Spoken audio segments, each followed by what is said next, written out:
Good evening, good evening. Hi, is everybody? This is an extra treat this evening, and it's about this. I'm going to have a chat with my friend Phil, so I'll hang on a few minutes to see if anybody comes on.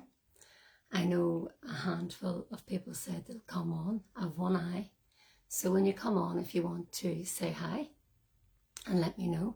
Hi, Suzanne. I'm just trying to see people's pictures. Suzanne, hello from Australia. Hi, Holly from Canada. This is brilliant. 5 eyes. I'm hoping one of them is Phil. So tonight we're talking about this book. It's a little extra for this group. I just thought, why not invite... Hi, Valerie. Hi, Valerie. How you doing? Hi, Val. I'm going to see if I can invite... I thought I invited Phil. I'll have a little chat first and then I'll invite him on. So, hi, Danielle. How you doing? Hi, in my bed at 7:30 a.m. Well, thank you so much, Suzanne. So it's brilliant. And Phil, just to let you know, Suzanne's in Australia. Hiya, Phil. So I'm gonna say a wee word or two, and then I'm gonna invite you on. So it mustn't have worked. I was gonna do Zoom, but I actually like the intimacy and the personal aspect of Facebook. So we'll give it a go anyway. So my friend Phil, hi Kez, how you doing? Good to see you. My friend Phil, who we worked together in Iraq in 2002, we lost touch. So I worked in Iraq twice for 2 agencies. And a lot of you know my story. I'm an international humanitarian. I started in Afghanistan and I moved to the continent of Africa, and then I was pulled out of Angola to go into Iraq when Saddam Hussein fell a month previous. Holly, my device has no sound. I may have to catch up later. Can someone tell me, okay, that you can hear me? Kez, can you hear me? Suzanne, can you hear me? And I'll make sure that's okay. My lighting's nice and bright tonight. So I went in and with an Irish NGO, and as it turned out, there were a number of NGOs, and there was one across the road from us, which was War Child. And that's where Phil worked. And only this year, as connection is, as the World Wide Web is, I connected with Phil. Yep, can you hear me? Thanks, Val. I connected with Phil on LinkedIn. And there was a chat between, loud and clear, thank you, Suzanne. There was a chat between myself and a lady called Linda Cruz, a fellow international humanitarian. And as it turned out, myself, Linda and Phil were talking. So Phil sent me a picture of himself, and lo and behold, that was us. We hadn't seen him since 2002. So it's 2021. So it's almost 20 years, which is amazing. And it's going to be a bit strange, but wonderful. So hi, Auntie Dee. Hi, Deidre. So I found out that Phil had written this book, Humanitarian Journeyman. And I thought, wouldn't it be wonderful to invite him this evening, just to have a chat about it. It's just a chat about his book, why he wrote it, why he went into humanitarianism. You know, we haven't connected, we haven't seen each other since Iraq, which is odd, but it's very informal. It's just a chat. So Phil, I'm going to do my best to invite you on, and let me see, I am going to search for Phil, and I'm hoping he is able to come on, because that's why everybody's here. Let me see.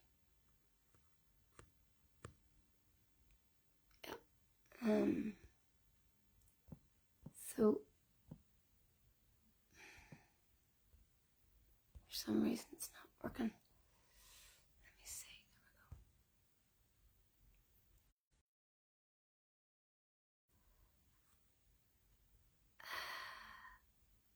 Bring someone on camera. For some reason I'm not able to. Ah, there he is there. He's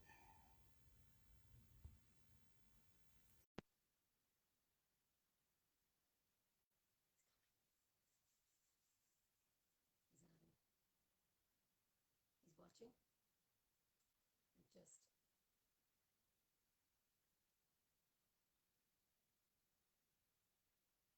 I'm going to wait because the sound goes when somebody's There we go. There you go. How's it going? Not too bad. And your good self? I am fabulous. I am all about the book. I've got one of them as well. I know. How's it going? Long time no see. It's been an awful long time. It's been a lifetime for some children. So how are you?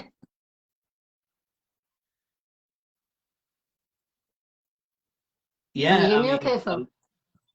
a lot of things have happened since we last worked together. Such a lot. Yeah. I'm sort of getting a double feedback here. Are you on your phone or are you on your laptop? I'm Hi, on my Anne. phone. Hi, Paula. You're on your phone. Okay. Is it okay now? Oh, no. After all this, I was so excited. Well, I'll keep talking. Maybe it'll pick up. Are you on your Wi-Fi or on your data or anything? Maybe.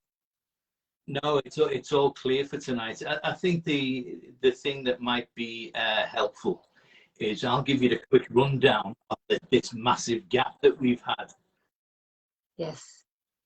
So let me just have a quick. I'll let you do it in 2 minutes. So we've just had Anne from Australia has come in and Paula from here from Belfast. So we have Australia and we have quite a few from Australia and Canada. This is Phil. This is the guy who wrote the book. So we saw each other 20 years ago almost. So Phil is going to give me a rundown what he's done in between, because he left Iraq and I went back into Iraq for the second time. So Phil, do you want to fill me in on what you've been doing? Well, yeah, I think the Iraq thing in Nasiriyah was probably a real highlight for me. I was thrown in at the deep end. Found myself, really, apart from our national staff, after a very short period of time, left on my own as my first job. I was then quickly stood in as acting country director for my whole period of time that I was there. So I was learning as I was going. It was really enjoyable, but it was a steep learning curve. And that's why I kept nipping over to the goal camp and having a quick chat with people there to make sure that I was still, getting things right. I went from Nasiriyah, came home, went back into Iraq again for the second time. And the adventure with Iraq was very, very in-depth, intense, and emotional. Yeah. If you look into the book, you'll see, the story of Russia. That was a very, very steep learning curve, and that was, understanding that you can't be everything to everyone, and you have to separate, and it's so hard to do. I came out of Iraq, went to Darfur, and Where did you go in Darfur, Phil? I was in North Darfur, South Darfur, and East Darfur. I was in West. Yeah. Well, I started in West Darfur. The time I spent, what I really relate to is the time in El Fasher. I'm working out of El Fasher and going out to places like Mila, and other places where they had programs running at the time, largely, primary healthcare programs, things, nutrition that you'll be well aware of. We had a major incident that led to the organisation I was working for leaving the country. It was a targeting thing that we thought at the time. We lost several members of staff, both in and around the El Fasher area and also down in Nyala. It was a very difficult time for the organisation, and they decided to pull the plug on that at that particular moment in time. After, I think, the organisation had been there for 26 years in total in Sudan. So, it was a big decision that they made.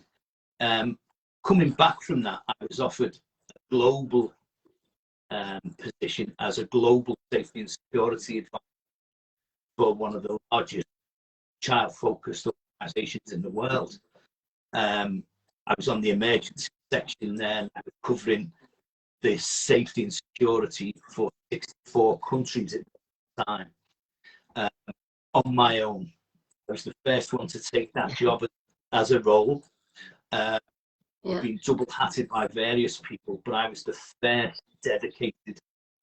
It was a huge undertaking, and I really learned my craft while I was there. From there, I set up on my own, working with inside such a large organisation. There are certain politics that you may or may not agree with how things are done, and they make decisions based on their knowledge. Sometimes they can be inhibitive. So I decided if I set up on my own, I can still offer a service, but I'm not tied into the internal politics. I can advise stronger, I can see things more clearly, and I'm not really too concerned about the internal workings of each organisation. I can call the threat and risk as I see it. Yes, yeah. From there, I went on to, my role sort of developed. It was really a specialised, not special at all, but I also got into the safety and security aspect. But it then ballooned out into actual management, and I was being brought into organisations to physically run their field management into keeping people safe, putting the protocols in place. It just got bigger and bigger, and because I've had such a mixed experience, people cherry picking that from me, and I was more than happy to be involved and do that and help people. You know, yourself, you've got some wonderful experience. You know, you know that there are people who deny there's a risk. They deny that it's going to happen to them. Trying to get through in the correct manner, on the correct level to some people, to tell them, look, you know, you're not bulletproof. There is a threat and a risk. There is, and I have talked about, I have openly talked about that as well with my messages and my stories. It's always there. And I won't not talk about it. It isn't the whole thing, but you're constantly aware. You're like 7 or 8 senses. You're constantly watching, listening, smelling. You're just on call all the time. You've got your radio never turned off. So yes, it's there. It never goes away because you've got curfew, or you're driven and you live in a compound, or you work in a compound. It's always there. And I think, I mean, that's one of the things I haven't got too far into your book, but I've got a little bit into it, and it's wonderful, Phil. Congratulations. And it's there is the risk. There is the risk, and there are security briefs for a reason. And I suppose looking at this for a job or for a profession, that's something that you can't just say, I'm fine, I'm invincible, because nobody's invincible. Nobody. You know, you just have to be sensible. Yeah, I think you're absolutely right. And in the thing that I bring as well is a huge amount of wealth in training. And my training is based around exactly what you're saying, the common sense approach and awareness. Being aware of not only what's going on around you, but being aware of who you are, how you're perceived, what people are looking at you, and what are they thinking? How do they see you? Are you viewed as somebody who's generally come to help? Are you seen as maybe a player for whatever government that might be in place in the country you've come from?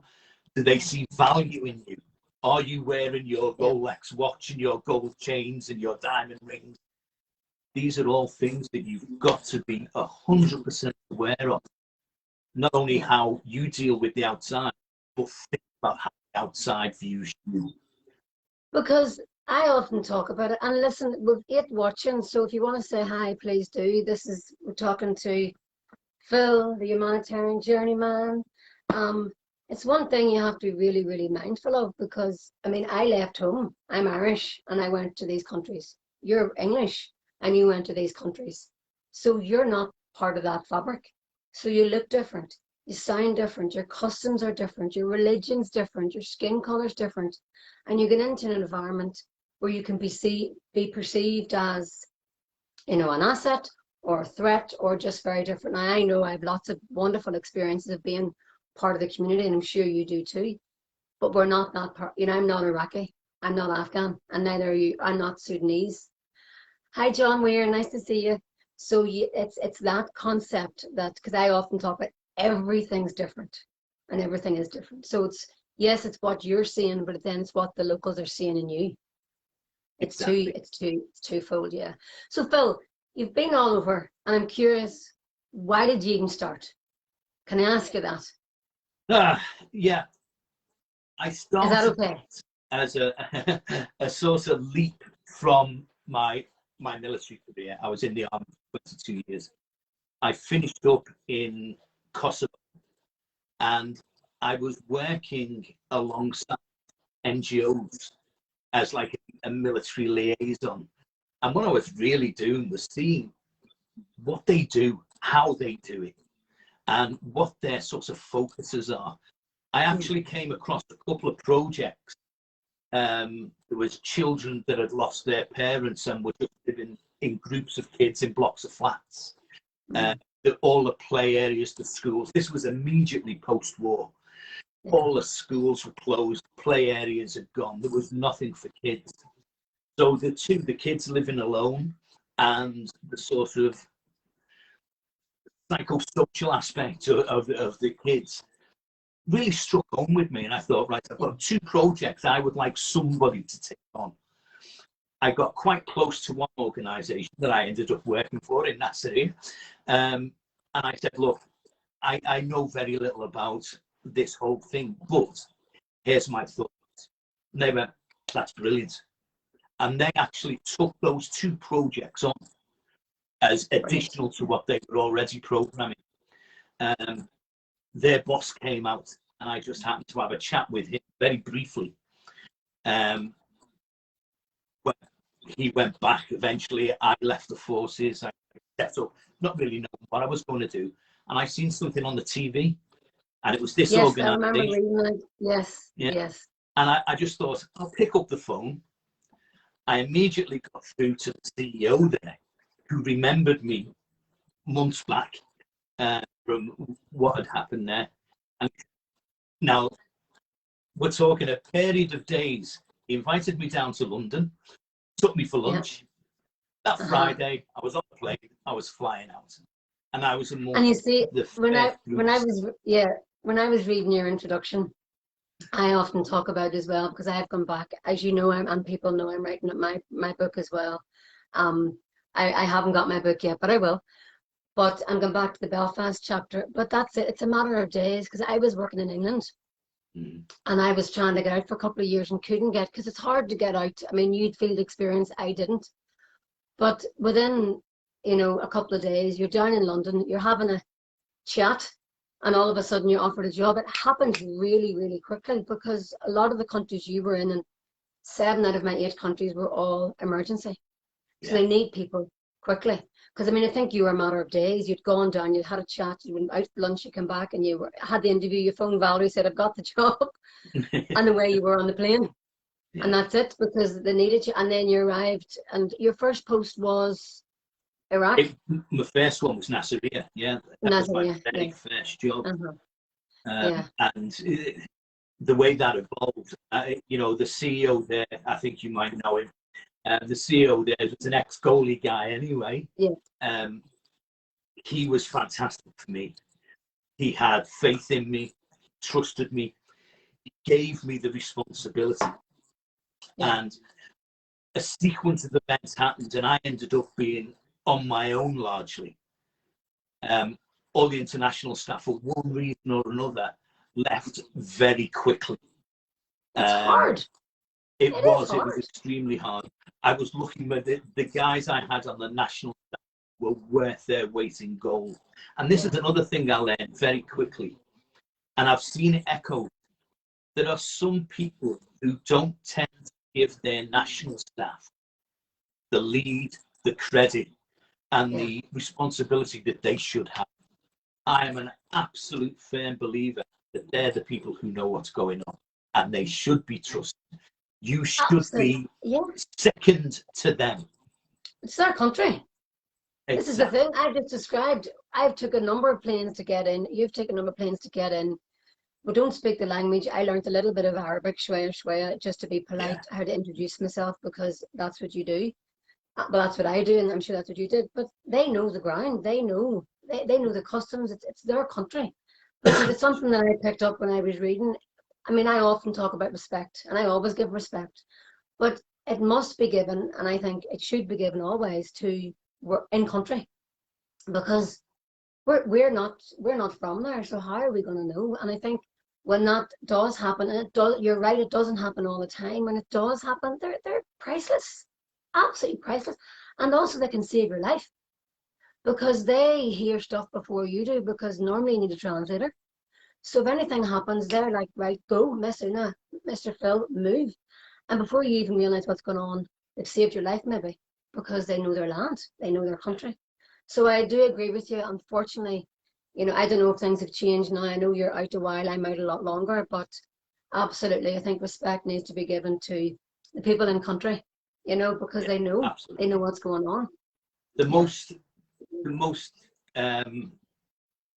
I, I don't know whether important's the right word, but they are important without a shadow of a doubt. But I think the key people that I always, whenever I land anywhere, the people that I tend to talk to first after the office meetings are Yes.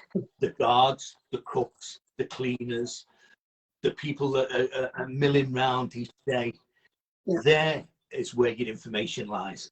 They are the people that know beyond doubt what is going on, Yeah. how safe places are, what's going on. Sometimes, as I mentioned earlier on, once you get up into management, it can be a little bit politically charged. So they don't want to Yeah. tell you everything that maybe they should. But these guys, I used to sit for hours with the night guards. I found Yeah. one guy, he in Sudan, he'd come back from the US. His family were going through really bad times. He came back. He was studying in med. The only job he could get was a gate guard for an NGO.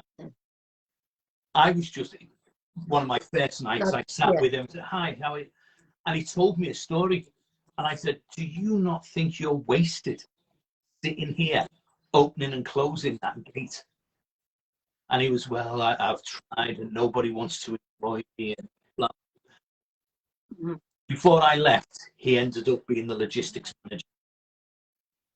Yeah. And Yeah. that was. Do you know who this guy is on the gate? Do you know what quality of guy Yeah. you've got there? Oh no, I don't know. Didn't even know. And it's just little things like that. Yeah. And I would add on to your list, and I'm sure you would agree, drivers. Spot on. Anytime, Yeah. because people watching and people who've been in this group for a while, because I've had it for a while, and have been listening to my stories, my lived experiences, drivers. So I would have been doing surveys, nutrition surveys. So the driver who takes you there and takes you back, I often said were the most important people in the survey team, because sometimes they had to leave with the internationals. I mean, unfortunately, we are seen as more of a risk, and they want to make sure we're safe because we don't know the ways and the customs. But I had so much fun sitting with the drivers, and sometimes not even speaking the language, just sitting on the mat with them in the shade having a cup of tea. Because I often talk about it's the human aspect, it's the connection. Everybody's there to help you with the survey, to enable the survey to happen. So for me, it was the drivers, and I often talk about the loads of photographs of sitting with the drivers. And some of my colleagues used to go, Una, what are you doing? I'm like, but they're the most important people on the team.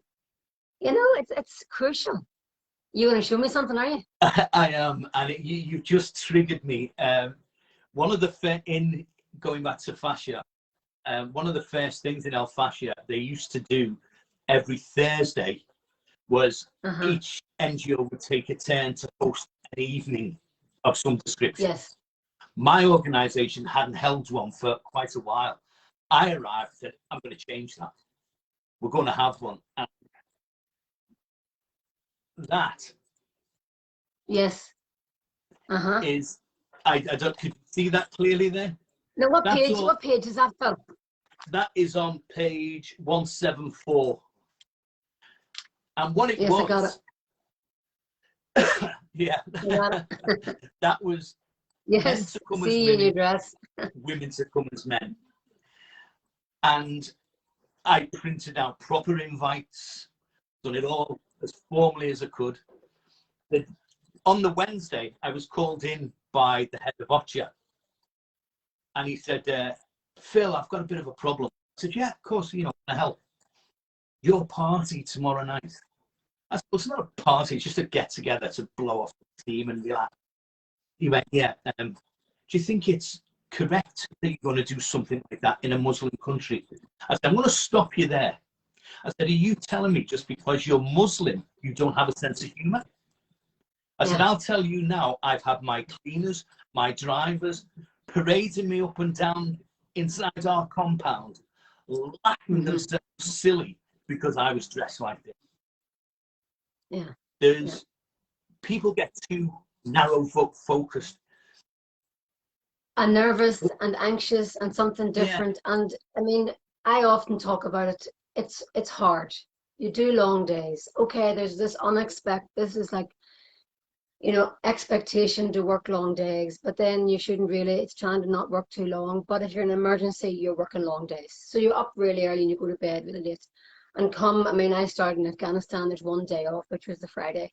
In Iraq was one day, and it was downtime. And there were parties, expat parties, and you could go as hard as you wanted. It was up to you, but there was a curfew, so you always had to leave at 9 o'clock or else stay over because you weren't able to be out and about.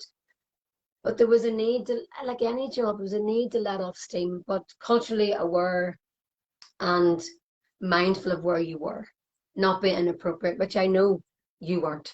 So, I mean, I don't go into too much detail, but I did go to parties, and it wasn't even that you were drinking loads, it was just a beer, it was a chat.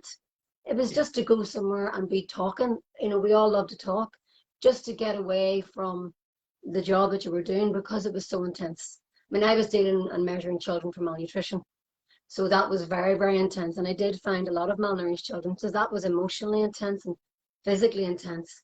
So sometimes you needed to remove yourself almost, not to forget, but just to not see it and not talk about it. But doing that, I'm sure it was loved. I'm sure those gatherings were loved because it was just something fresh and something new.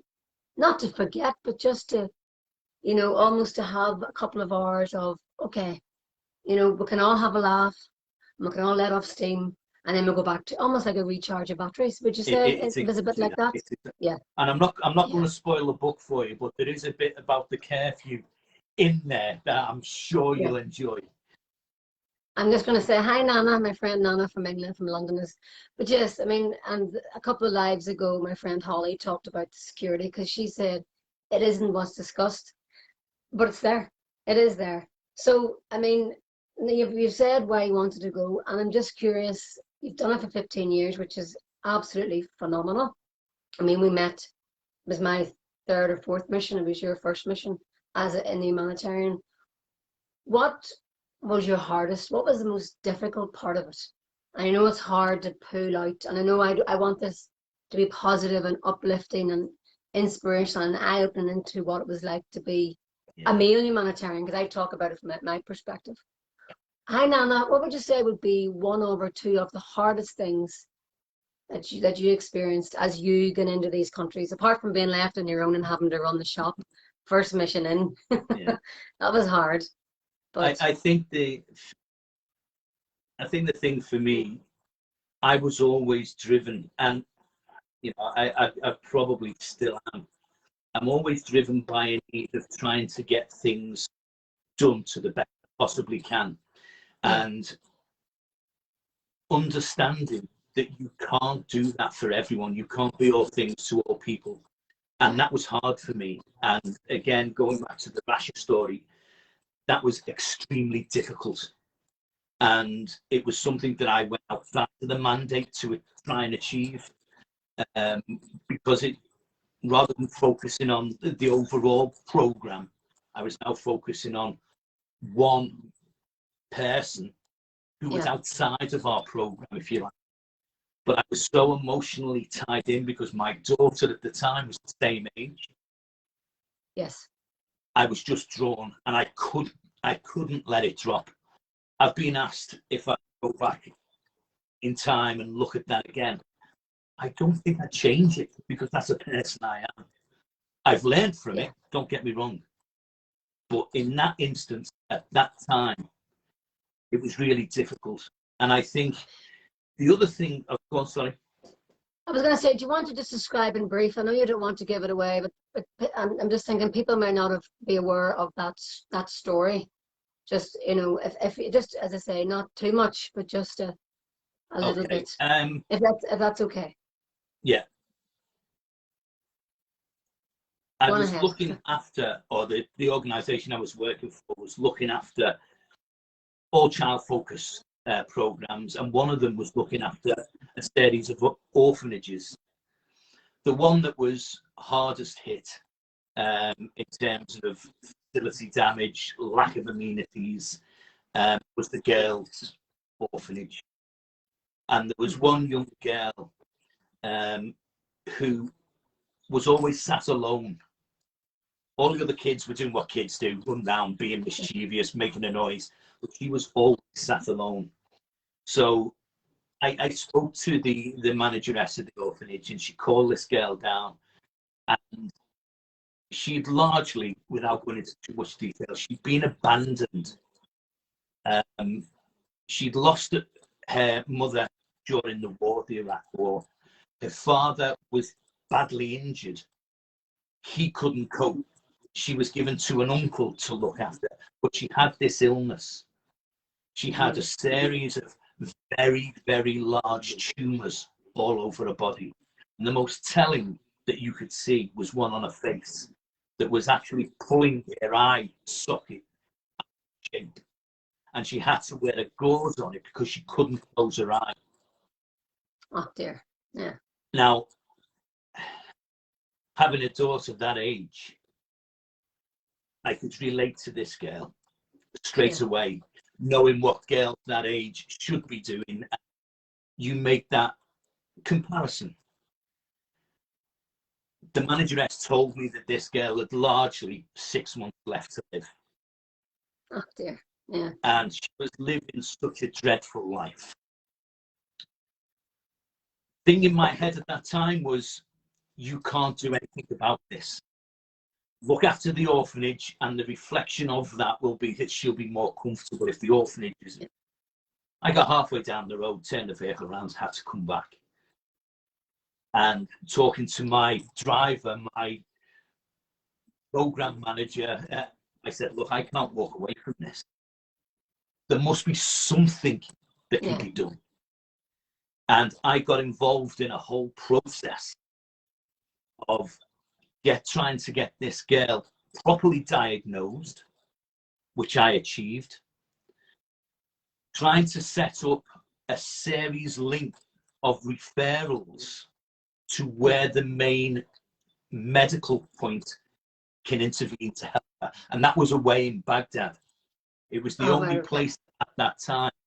The Americans had just put in what they call a new nuclear medicine facility in one of the main hospitals in Baghdad.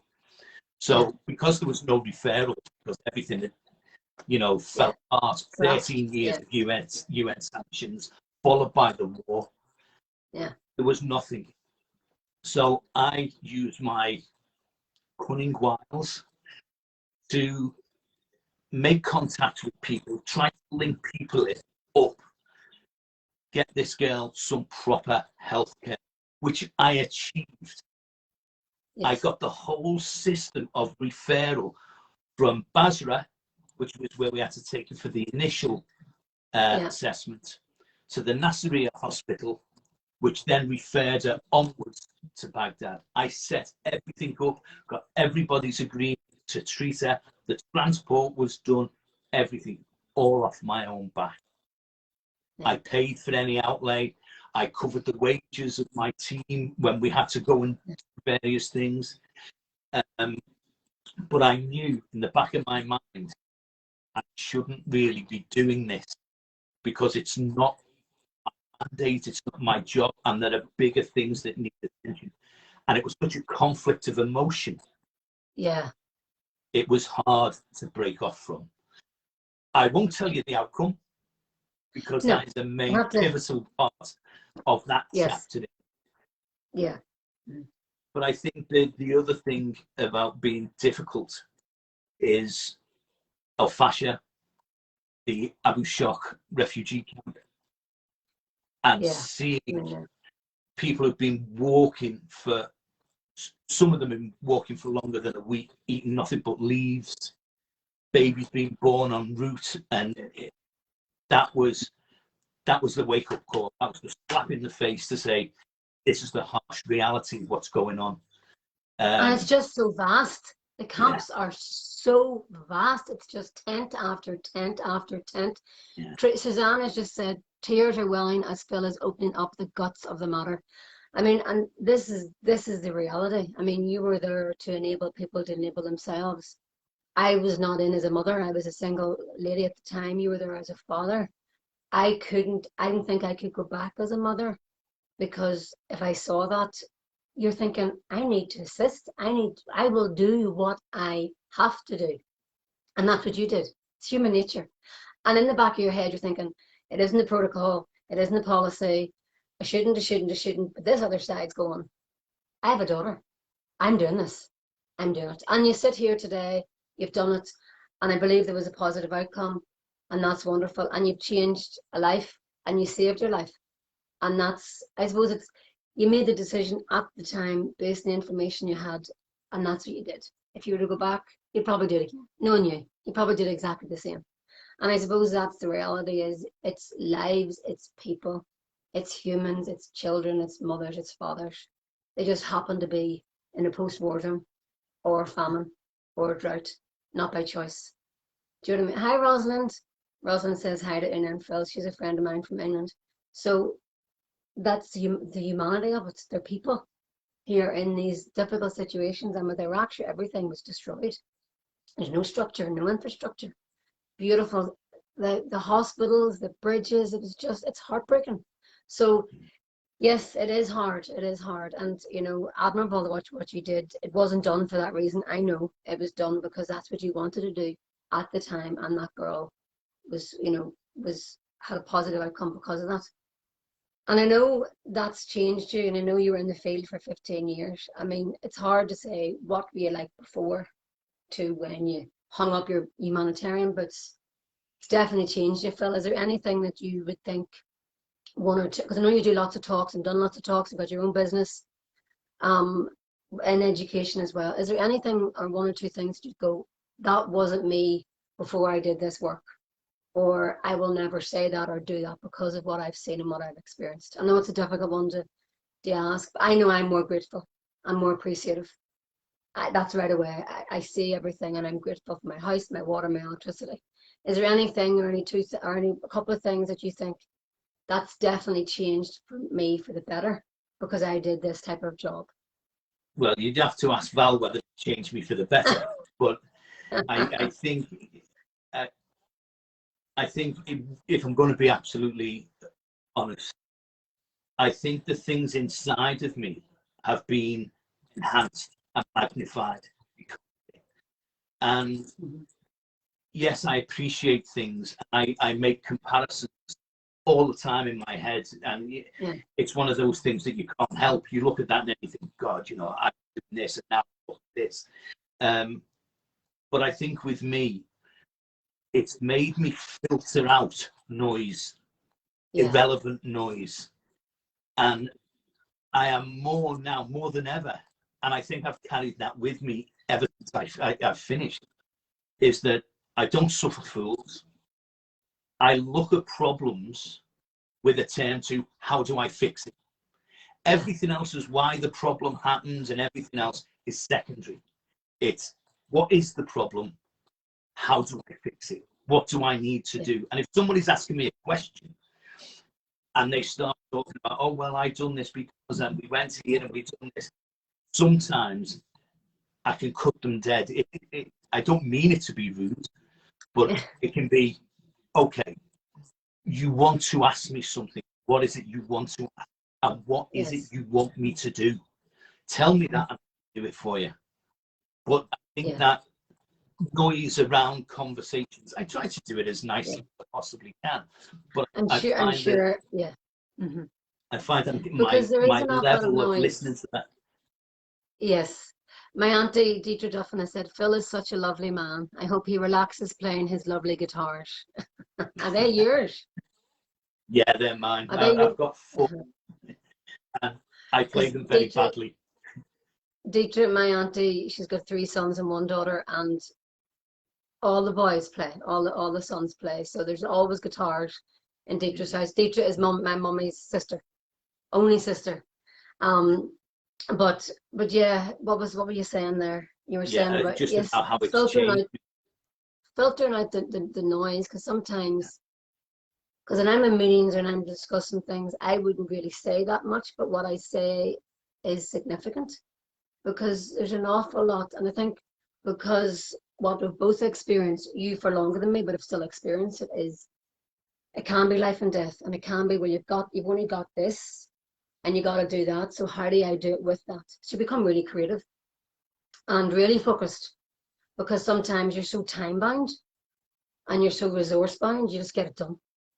So I can see how you would be like that when you come back.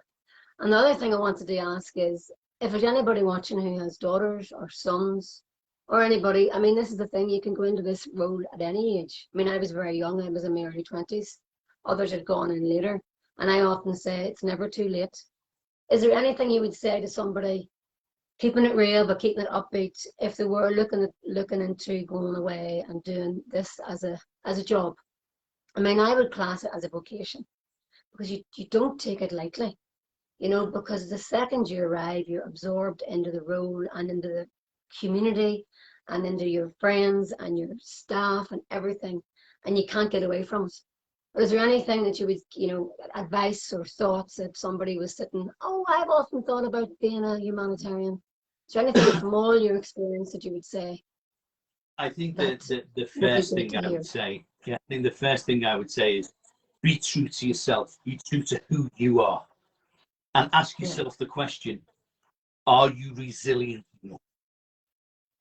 Because resilience will get you through an awful lot. If you have a poor level of resilience, you will constantly find yourself struggling, breaking down, yeah, having to be taken away. And, you've got to be resilient. You've got to know what the reality is. yeah, Research it in detail. Look at yeah, those pictures that people don't want you to look at.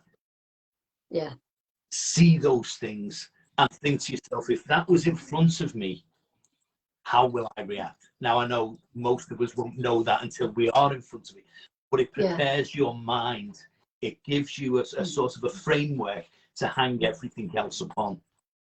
yeah, Think also about the things that people don't tend to think about: not having a shower for weeks on end, being grubby and smelly, but still having to do your work. yeah, It's realistic. Looking at having to live in very poor conditions, particularly in emergencies, nine yeah, times out of 10, you could be living in the same environment as the people that you've been sent to help. So yeah. in them first couple of weeks, you're graveling around, trying to put your tent up, trying to cook your food, and it's hard. It's There's not no an easy privacy. life. Exactly. And also, if you want privacy, only time you're on your own is in the toilet. I've often said that. That's the only time you're on your own. And then sometimes it mightn't even be the case if you're sharing a room. It's if you Exactly. want your own space. I'm not saying if you want luxury, but there is a level that you need to be able to accept. I mean, that's why I kept my journals, I've often said, because of what I experienced, because I saw a picture, a 2D picture in a book, but you don't get it until the plane door opens and you're hit by the heat Yeah. and the smells and everything. But I knew that I knew I was able to cope. I was looking at stuff, but that's why I kept my journal. I thought I need to get this out. Plus, I often talk about everybody is away from home. So there's always a common denominator because everybody was away from home, all the international staff. And you knew when to read each other, and you'd walk into a room and you knew who needed a hug, or somebody knew to give you a hug, and it was just unspoken. You just had that. And the journal kept me because I was able to get it out of my head down on paper, because it is harrowing what you see. But there's so much goodness as well, and generosity and welcome. But the reality, which is what we're talking about right now, is hard. Suzanne has just written, my friend from Australia, in a post-COVID world, I'm sure there will be an enormous need for humanity to all become more humanitarian. And this is the thing, I think we're all humanitarian in our own different way, because in a previous live, although my experience and your experience is international, in COVID, we've all been doing something, maybe looking after a neighbour, getting shopping for somebody, keeping an eye on somebody, calling into somebody from a distance. I mean, that's all enabling somebody to enable themselves with company, with food, maybe with an electricity card. So it's not the same, but it's not, it is similar, but it's not on the vast scale. When there's a huge earthquake, or there's a mudslide, or there's just a war has broken out and houses are being destroyed. But I think I often bring the similarities. We all are humanitarian in our own way. We were international humanitarians. Would you agree, I think, or yeah, I would. I'd say we've all got that in us. Yeah. I think one of the things that I was fortunate in that I was slightly older when I came to this. I had a lot of life experience behind me. And all the things you're saying there about people being out there for the first time, finding it hard, I took it upon myself to go round of an evening, talk to all the team members. How you getting on? Had a good day? What's it been like? Just those little conversations to open a door for them, so if they need to or want to, they can vent, and it gets it out. And there was one guy. He was a nutritionist, actually. He was the lead nutritionist. He was from Colombia, and he had an American girlfriend, and they were both in the sector, but they were both on different missions. And he was having a terrible time trying to cope with his girlfriend being somewhere else. And he was constantly, it was bothering him all day, every day. And I just sat down with him one evening and just had a talk. And I just opened the door for him so he could vent it all out. And that guy, his attitude over the next couple of days completely changed. He felt lighter. And he came to me just before I left, and he said, that conversation we had in the compound in Fashion, he said, that changed my whole tour. He said, I was on the verge of getting on a plane and leaving. Because it's difficult at the best of times. I mean, you've left your luxury, and Suzanne, you've written something I'll read out in a minute, but you've left where you're at and you go into these environments, and that all change, and getting used to maybe not having running water, not having electricity, sharing a bedroom, spots on your face, ants on the floor, rats, mice, whatever, cockroaches, everything. But if you're in a relationship and they're in a different country, communication mightn't be good. I mean, we had sat phones, which were expensive. You had to stand at the top of the car once to use them. So communication wasn't the same. So not only in your head, but your heart. And I think sometimes just having that openness. And there were a couple of times, because I tried Ramadan when I was in South Sudan. I had to be evacuated after 5 days because of collapse, another story. But used to break fast with the local guys until we were told basically it didn't look appropriate for two. I was Irish and the Canadian friend to be doing that all of May, and it was totally fine, but it was a perception of the locals.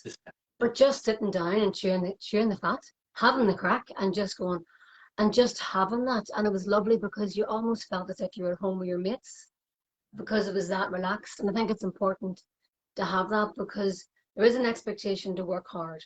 You're there in an emergency for a short period of time sometimes, so you're constantly going. And you've no one to talk to and no one to vent. It can come out in the wrong way. You can maybe drink too much. You can maybe break curfew. You can do things that might get you the organisation in trouble.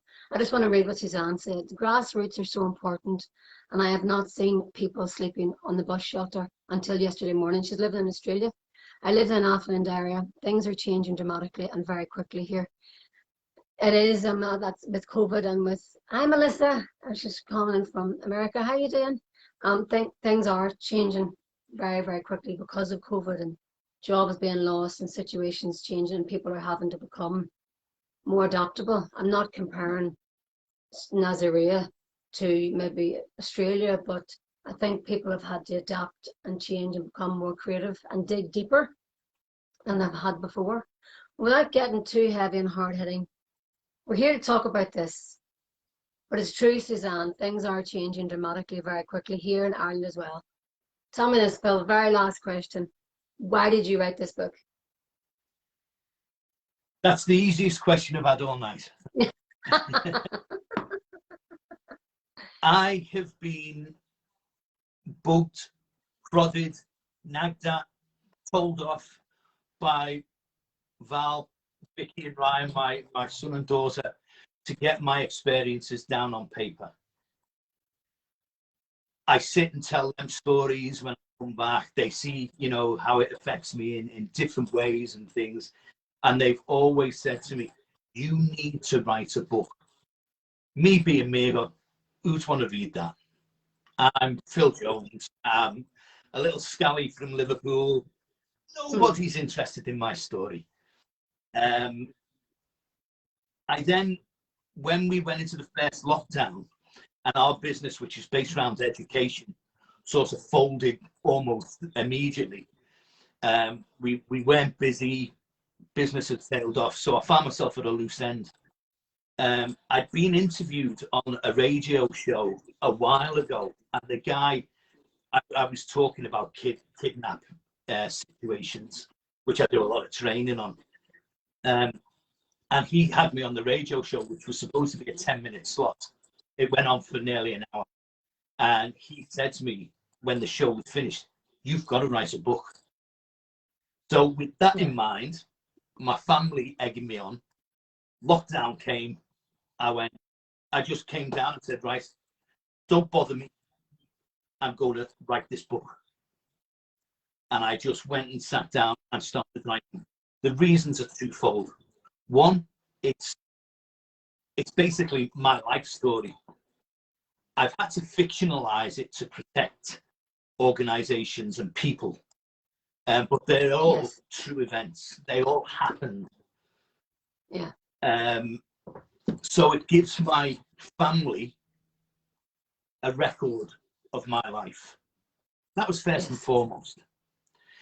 Secondly, and this has become bigger as I've sort of looked at this, is letting the wider world know what goes on behind the story of delivering aid, how aid workers live, the threats and risks that they are up against every time they step out to deliver aid.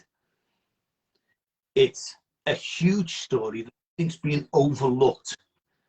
We see the little snippets on TV of donate this, donate that. But what they don't see is people like you who are in the field, working excessively long hours and not being paid any more for it. Yeah. Working excessively long hours, 7 days a week by and large. Even on your day off, you're writing up reports, you're doing your assessments, you're getting everything organised for the next day. And that runs into late o'clock every night. Yeah. So it was trying to broadcast through my story the efforts of such wonderful people who are not, in my opinion, my humble opinion, are not given the recognition they are due. And that really has become a main driver. Because you're right, you see the picture, you see the typical pictures, but behind that you don't see the work that goes on to it. So I mean, I'm thrilled that we reconnected randomly. I mean, amazing. I'm thrilled this story is being shared, because and that's part of the reason why I'm doing mine, is to share, because Yes, there's the work, but life continues on, and the countries, because I've I've got my rug down from Iraq, and I took my plate because there's so much more than war. There's so much more than the Taliban. I mean, look what's happened recently in Iraq. There's music, there's culture, there's carpets, there's food. So it's perceptions as well for me. But it's great that you have done this. So thank you. There's a couple of comments I want to read out. Hi, Sheila. So, if you don't mind, from Suzanne, I don't mean to diminish this work you have done and written about, Phil, and I congratulate you and Una. Your stories are inspirational and will help us all to become more aware of how we can make a difference in our lives, which is what you were just talking about. And from Mr. Phil, if you had your time over, would you do anything differently? I don't know. Certainly with the Rasha story, I've mulled that over my head so many times, and I don't think my personality would allow me to do anything different. Even knowing that maybe I shouldn't, I don't think I could change that. I don't look back with any regret over what I've done. I feel as though I've been privileged. Yeah, I feel the same. Yeah. Being with these people in different countries, and just to echo the comment you made just a moment, Una, is there are so many wonderful people, normal people, they're just like us, but they're tarnished by a minority. Yeah. So many fantastic people, so many fantastic relationships, so much kindness and generosity from those that have got absolutely nothing. Yeah. I mean, I've told this story before, and recently, when I went to one of the villages, and they literally had nothing. Like literally in Afghanistan, literally had nothing. And in the small house, this woman made us lunch from rice, which was her ration, rice and oil. And I was not allowed to leave the village until we ate. And I knew I was sick. I knew I was going to be sick. It was rice. It's a high risk food, and the hygiene's poor. There's no way you were ever going to say no. But I was eating her ration. Generosity, and this is what's just, and it's just so welcoming and generous. Yes, there were instances which I will delve in a little bit when I'm writing up, but generally speaking, you were very much welcomed with open arms.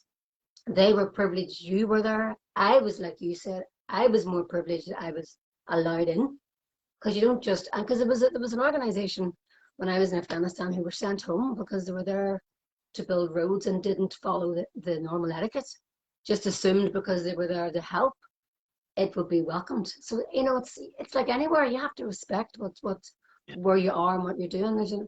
Valerie, I'm gonna read this out. Oh no. We're all very proud of you, Phil. You've given your life to serving others, and also you, Una. I'm looking forward to reading your story when your book is released. Oh, thank you very much. Val is Phil's wife. I've never met her. Until this year, I've never actually met her, but I feel as if I know her. So Val, yes, Phil worked very hard in Nazareth. I can vouch for that. Some memories I do have, because it was long days. I shared a room of three of us with mosquito nets. You went to bed with a bottle of water. You woke up with a bottle of water because it was so hot. I mean, there were 2 days, and when I went in the second time with Iraq, it was 60+ degrees centigrade. I mean, and that's one of the things I learned, is how amazing our bodies are. Because I'm sure you got sick, Phil. But I got whiteheads, I got spots and rashes, but you overcome.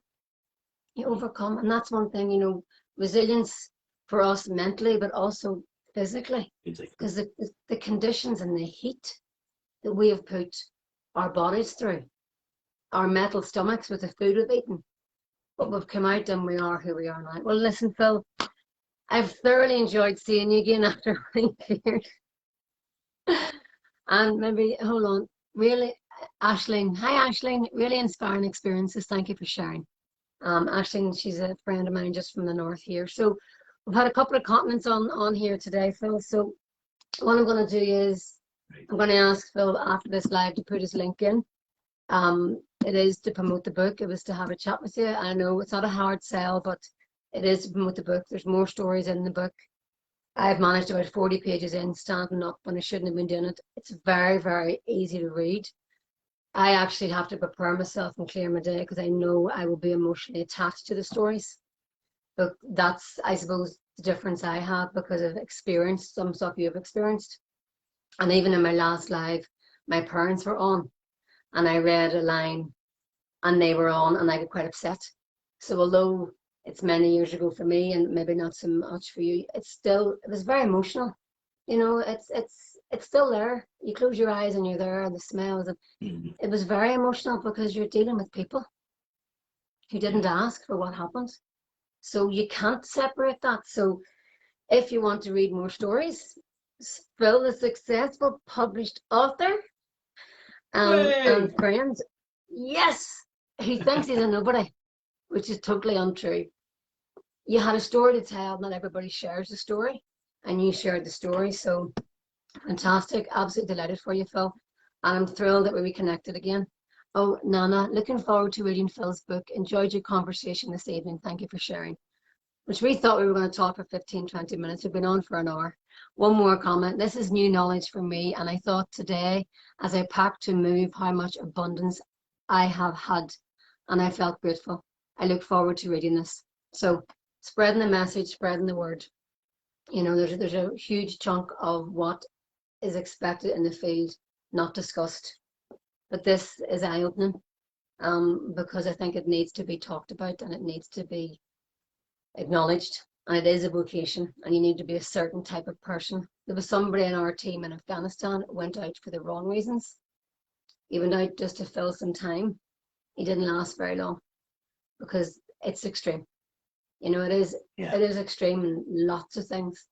And as you say, resilience People like is that are so found key. out. He was found out very quickly, and then he moved to, he went to Kabul, and within 2 days he was gone. It was just so, I'm not saying you have to be like, you know, like You Superwoman just have to or be true to Superman, but yourself. That's yes. all you have to be. So Phil, I'm Be- gonna finish this. What's your leave message? I know you've done lots of talks, lots of training. What's your take from this conversation? I hope you've enjoyed it, and I'm thrilled you've given me your time. What's your I leaving have message really, for the people who are yeah, watching? I have really enjoyed it. It's been nice listening to some of the comments coming through as well. Uh, don't look at, when you read the book, don't look through it being just Phil Jones's story. This is a mirror for many, many, many people. And I think also what I'd like to sort of say is how wonderful you've done, and really looking forward to your book because you were taking notes as you went. And I think there'll be a lot more detail and a lot more understanding in that. And I'm really looking forward to that. And congratulations on your break free to peace, love, unity. Well, very, Yes, very well done. You've done amazingly thank you. well. And when your book comes out, your personal book comes out, I'll invite you onto my TV show, and we'll get you in and we'll do that. It's just it's thank you, thank you, and thank you. It's I I did a radio interview in September last year because we were trying as an independent, we're trying to get all the female Afghan orchestra over to Belfast. I mean, the irony, look what's changed in the last couple of days today. A big twist in the education minister, and girls over 12 now can't sing, and male teachers can't teach. And that's like a huge, that's the way it was 4 months before Nijmegen. And my daddy basically said, I want to hear more stories. So I thought, I'm going to share more stories. So it's a unique new adventure to take people there. And I do have the detail, and I add the detail because I want to take somebody who hasn't been there. And I enjoy it. And it's lovely that people think of others and appreciate more and learn new different things and know more about the world. So I know that's my acronym TALK: think, appreciate, learn, and know. And I know from this conversation, people will now think, appreciate, learn, and know because of you. So thank you. It's an honor to know you. I'm going to say bye before I get any more. There's a lot of thank yous coming in. Basically, Ashley was saying, basically, don't go there just with a big ego. No, no, you won't. You go there, you'll be sent home. You'll be sent home. Lots of hearts from Suzanne. So you can see the comments yourself, Phil, whenever we're finished. So thank you so much. Shukran jazilan. And we'll keep in touch. All right. Night night. All the best. See, thanks Masalama. everybody for checking in. Okay, masalama. Bye bye. Bye.